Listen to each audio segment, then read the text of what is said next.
Dear students, today we are going to start discussion on polymerization reactions. As this is a part of your 5th semester syllabus, it's the second unit we are starting. Polymerization reactions are those reactions which lead to the formation of polymers. As we have already discussed, polymers are those molecules which are formed by repeated addition of monomers or starting units, smaller molecules which undergo repeated addition in a specific manner, which lead to the formation of macromolecules or large molecules with high molecular weight. So polymers, they are of different structure, they are of different shapes and different stereochemistry. But one thing they have in common that they have a particular pattern which gets repeated, a certain manner in which molecules they keep adding in a certain manner, which leads to the formation of long chains. And those chains are known as polymers. Polymers are all around us in the form of starch, in the form of proteins, in the form of our DNA material, and so on. So polymerization reactions are basically those reactions which lead to the formation of polymers. All those reactions which ultimately lead to the formation of polymers by repeated addition are known as polymerization reactions. There are many types of polymerization reactions. So in this particular unit, we are going to discuss that what those polymerization reactions are. So basically, from chemistry point of view, intermolecular reactions which between bifunctional or polyfunctional molecules. That polymerization reactions basically involves a reaction between two molecules. Not only two molecules, obviously there are thousands of molecules which will undergo repeated addition to form a polymer, but basically the reaction it takes place between various molecules. The molecules should be bifunctional. The monomer which undergoes repeated addition should be at least bifunctional. For example, it should have two functional groups, so that when it comes in contact with another monomer, it should also have two functional groups. This is one functional group, this is another functional group. It too has this functional group and this functional group. So when they come together to form a polymer, suppose they react or they go away in a certain manner, they still have two ends from where reaction can further proceed. So reaction can proceed from this side and it can lead to formation of further polymers and so on. Okay, so this is how polymerization reaction they work.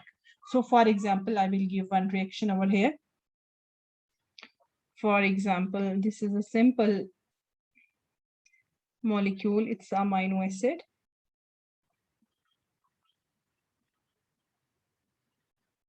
It will react with another amino acid.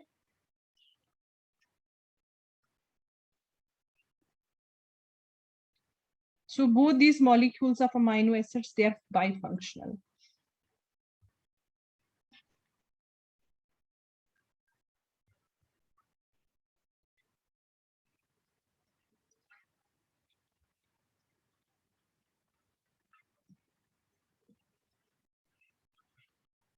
देखिए एक छोटी सी reaction है जो दिखाती है कि polymerisation reaction में कैसे हमारे पास जो मॉलिक्यूल्स हैं उनके पास कम से कम दो फंक्शनल ग्रुप्स होने चाहिए। कि ये एक अमाइनो एसिड है, ये दूसरा अमाइनो एसिड है, इसके पास दो फंक्शनल ग्रुप है, इसके पास एक फंक्शनल ग्रुप जो है वो ये अमाइनो ग्रुप है, this amino group is the basic group, और यहाँ पर इसके पास जो है एक एसिडिक फंक्शनल ग्रुप है कार्बोक्सिल ग्रुप। ठीक है, और इसके पास भी, इस मॉलिक्यूल के पास भी दो ग्रुप्स हैं, एक कार्बोक्सिल ग्रुप है और दूसरा इसके पास भी अमाइनो ग्रुप है। ठीक है, तो इसमें से इन मॉलिक्यूल में से एक का अमाइनो और दूसरे का कार्बोक्सिल, ये आपस में रिएक्शन करते हैं, एक न्यूक्लियोफिलिक अटैक होता है from amine of this on the carboxyl of this, which leads to elimination of OH group from here and ultimately leads to the formation of this peptide linkage. तो ये हमारे पास क्या है, एक जस्ट एग्जाम्पल है कि किस तरीके से एक जो दो मोनोमर्स थे उनने एक डाइमर बना दिया, एक बड़ा मॉलिक्यूल बना दिया। अब ये जो मोनोमर से डाइमर बन गया, इसके पास अगेन आप देखिए फिर से एक नया रिएक्टिव ग्रुप इस तरफ भी है और रिएक्टिव ग्रुप इस तरफ भी है। तो इस तरीके से क्या होता है पॉलीमराइजेशन रिएक्शंस में कि हमारे पास एटलीस्ट बाइफंक्शनल मॉलिक्यूल्स होते हैं जो क्या करते हैं कि जब रिएक्शन होती जाती है उनमें दोबारा नए नए जो एंड्स हैं वो जनरेट होते जाते हैं और क्या होता है रिएक्शन इन्फिनाइटली चल सकती है। तो ऑब्वियसली रिएक्शन इन्फिनाइटली नहीं चलती, it stops, it terminates at some stage when a particular molecular weight is attained. It depends upon the thermodynamics and kinetics of the reaction, that at which stage the reaction stops and why it stops, at what molecular weight it stops.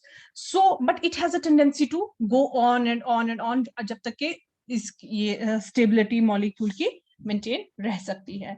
So in reactions को हम क्या बोलते हैं polymerization reactions which take place between two molecules, two monomers which lead to the जिनकी repeated addition होती है और उसके बाद हमारे पास क्या बन जाते हैं हाई मॉलिक्यूलर वेट के चेन्स या पॉलीमर्स बन जाते हैं।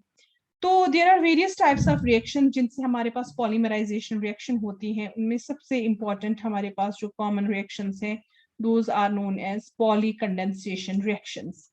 So polycondensation reactions are not something very new. Polycondensation reactions जो है condensation reactions are very common in chemistry.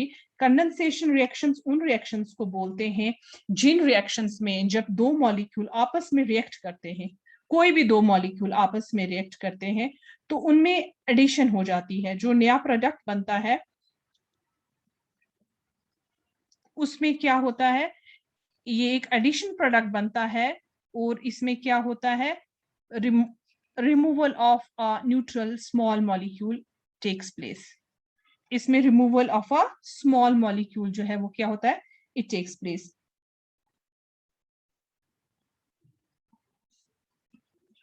ठीक है, जैसे इस केस में हमारे पास क्या रिलीज हो गया वाटर और दो मॉलिक्यूल्स जो है वो ऐड हो गए। तो ये पॉली कंडेंसेशन इसलिए है बिकॉज इसमें many condensation reactions take place, multiple condensation reactions take place that they lead to the formation of water. So polycondensation reactions are those reactions in which polymers are formed by the repeating of repeated addition of monomers in such a way that small molecules, small neutral molecules are released. ठीक है, so condensation are those reactions in which molecular formula of the repeat unit of the polymer chain lacks certain atoms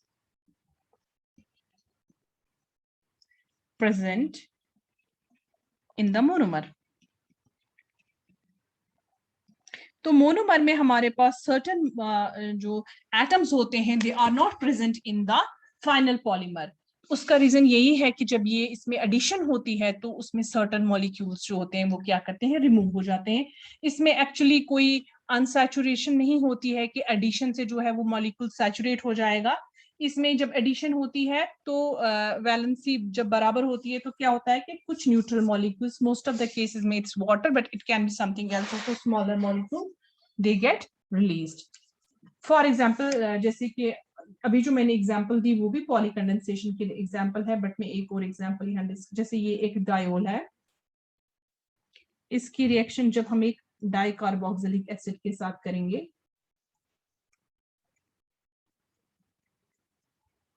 तो हमारे पास कुछ ऐसा product बनेगा। इसके पास भी दो फंक्शनल ग्रुप्स हैं, इसके पास भी दो फंक्शनल ग्रुप्स हैं, तो ये कुछ ऐसी रिएक्शन हो जाएगी।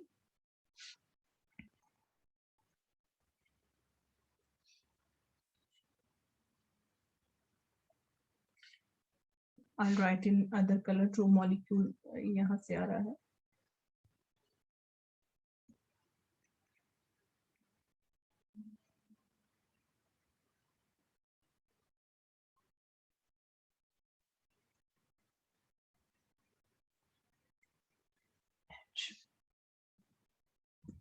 प्लस वाटर, इसमें हमारे पास क्या रिलीज हो जाता है वाटर। तो अब जो ये पार्ट है हमारा, ये एक मोनोमर की तरह एक्ट करता है। अब क्या होगा, इसकी फर्दर और रिएक्शन होना शुरू हो जाएगी। सपोज ये एक और मॉलिक्यूल के साथ रिएक्ट करता है,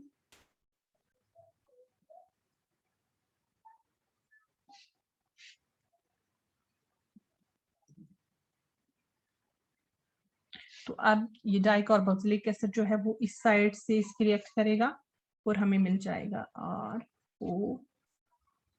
ROC डबल बॉन्ड RCOOH, और यहाँ से यही मॉलिक्यूल है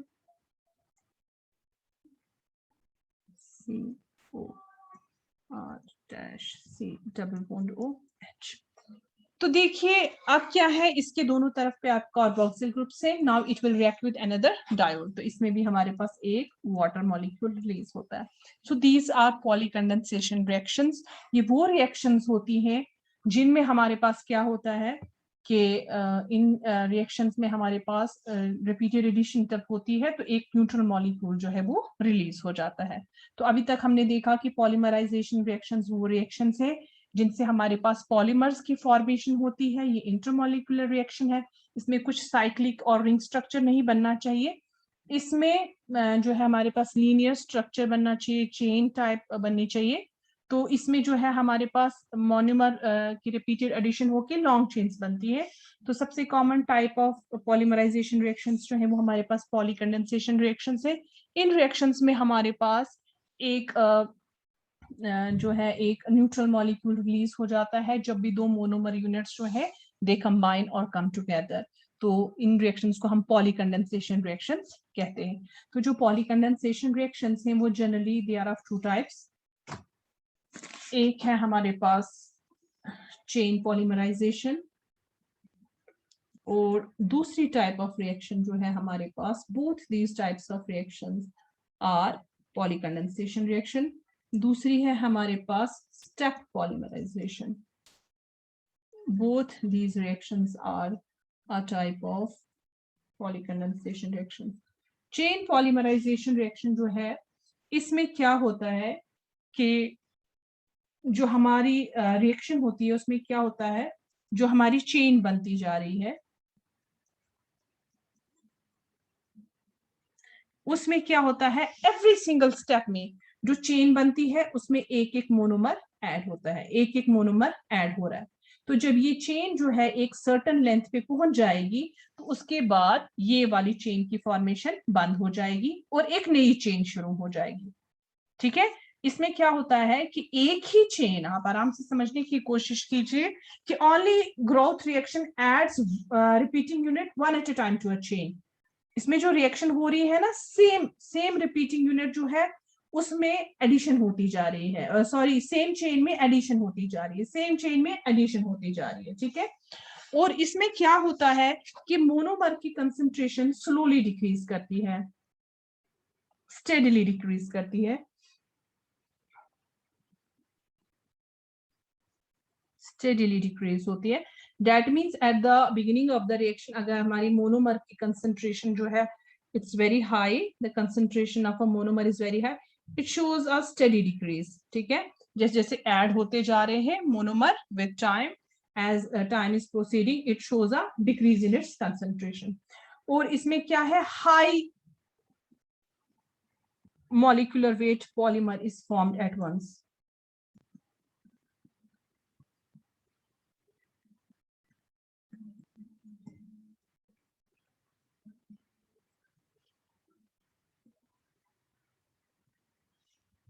और long reaction time gives high yield.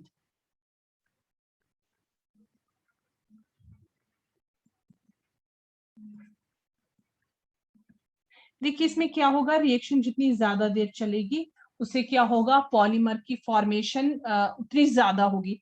क्योंकि आपको देखो इसमें क्या है, मोनोमर्स जो है वो आपस में रिएक्ट नहीं कर रहे, एक ही चेन है जिसमें मोनोमर की एडिशन होती जा रही है, मोनोमर की एडिशन होती जा रही है।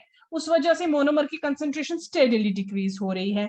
और जो हमारा पॉलीमर है वो जैसे ही रिएक्शन शुरू होगी, जब फॉर्मेशन होगी तो हाई मॉलिक्यूलर वेट पॉलीमर की ही फॉर्मेशन होगी। और जितना ज्यादा आप रिएक्शन को टाइम देंगे उतनी ज्यादा लॉन्ग चेन्स तो बनेंगी ही, उतनी ज्यादा लॉन्गर चेन्स बनेंगी। अगर आप रिएक्शन को जल्दी स्टॉप कर देंगे फिर क्या होगा कि आपके पास मोनोमर आपको यानी कि स्टार्टिंग मटेरियल मिल जाएगा, बिकॉज अभी और चेन्स जो है वो बनने का उनको टाइम नहीं मिला होगा। अब स्टेप पॉलीमराइजेशन में क्या होता है, देखिए यहाँ पर इसका सबसे बड़ा फर्क यहीं पे आ जाता है कि इसमें क्या था, एक ही चेन में एडिशन होती जा रही है। इसमें ऐसा नहीं है, इसमें आपके पास जो रिएक्शन कंटेनर है उसमें बहुत सारे मोनोमर्स हैं, ठीक है। वो वेट नहीं करेंगे कि हमें किसी एक चेन में ऐड होना है, नहीं, मल्टीपल जो है वो मोनोमर्स आपस में रिएक्ट होते जाएंगे, मल्टीपल मोनोमर्स आपस में रिएक्ट करते जाएंगे, छोटी छोटी चेन्स बनती जाएंगी। डाइमर्स बन सकते हैं, ट्राइमर्स बन सकते हैं, टेट्रामर्स बन सकते हैं, छोटी छोटी चेन्स जो है any two species can react. Monomers wait नहीं करेंगे कि एक लंबी चेन है हम उसमें ऐड होते जाएंगे, नहीं, they will start reacting at once. उसके बाद क्या होगा कि वो जो मोनोमर्स होंगे उसके बाद वो क्या करते हैं मोनोमर्स कि वो आपस में उसके बाद मिलके they form a long chain.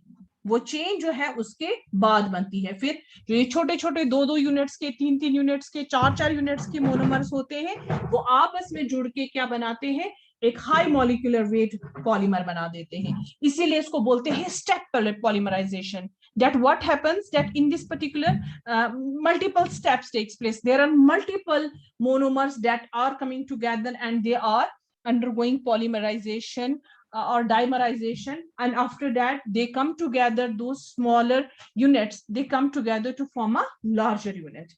So इसमें क्या होता है कि monomer disappears early in reaction. Natural सी बात है, देखिए आपके पास क्या होगा कि इसमें मोनोमर वेट नहीं कर रहा है कि मेरी किसी चेन में मुझे जाके ऐड होना है।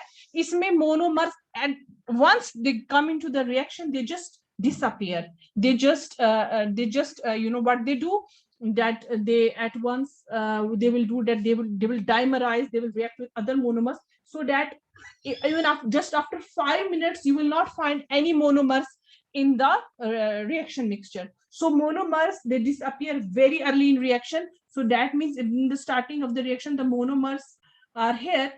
After 5 minutes the concentration of monomer will fall like this. It will not go, there will not be a steady decrease in the reaction. So इसमें क्या होगा कि लॉन्ग रिएक्शन टाइम से आपको क्या होगा कि हाई मॉलिक्यूलर वेट पॉलीमर मिलेंगे। आप जितना ज्यादा आपका रिएक्शन टाइम लॉन्गर होगा उतने ज्यादा जो ये छोटे छोटे आपके यूनिट्स हैं उनको टाइम मिलेगा आके जुड़ने का, और उतना ज्यादा क्या हो जाएगा, आपको उनको जितना ज्यादा टाइम मिलेगा उतना ज्यादा आपकी रिएक्शन का जो है पॉलीमर की, उतना ज्यादा पॉलीमर की जो है वो मॉलिक्यूलर वेट जो है इंक्रीज हो जाएगा, उतना ज्यादा पॉलीमर का मॉलिक्यूलर वेट जो है वो, जितना ज्यादा उनको टाइम मिलेगा उतना ही ज्यादा उनका मॉलिक्यूलर वेट भी हायर होगा। सो दैट मीन्स अगर रिएक्शन टाइम उतना हाई नहीं होगा, इतना ज्यादा नहीं होगा, तो आपको कंपैरेटिवली लो मॉलिक्यूलर वेट के पॉलीमर्स मिलेंगे लेकिन मोनोमर्स नहीं मिलेंगे। यील्ड हाई होगी, polymers will be there, but the molecular weight of polymer it will not be as high जितना मतलब आप चाहते हैं। सो ये फर्क है हमारे पास चेन पॉलीमराइजेशन में और स्टेप पॉलीमराइजेशन में, कि चेन पॉलीमराइजेशन में एक ही चेन की प्रोपगेशन होती है पहले, और जो स्टेप पॉलीमराइजेशन है उसमें ऐसा नहीं होता। स्टेप पॉलीमराइजेशन में आपके पास जो चेन है उसकी जो आपकी जो चेन है वो एक साथ उसकी ग्रोथ नहीं होती बल्कि मल्टीपल स्मॉलर चेन्स बनती जाती है, which ultimately lead to formation of a bigger polymer.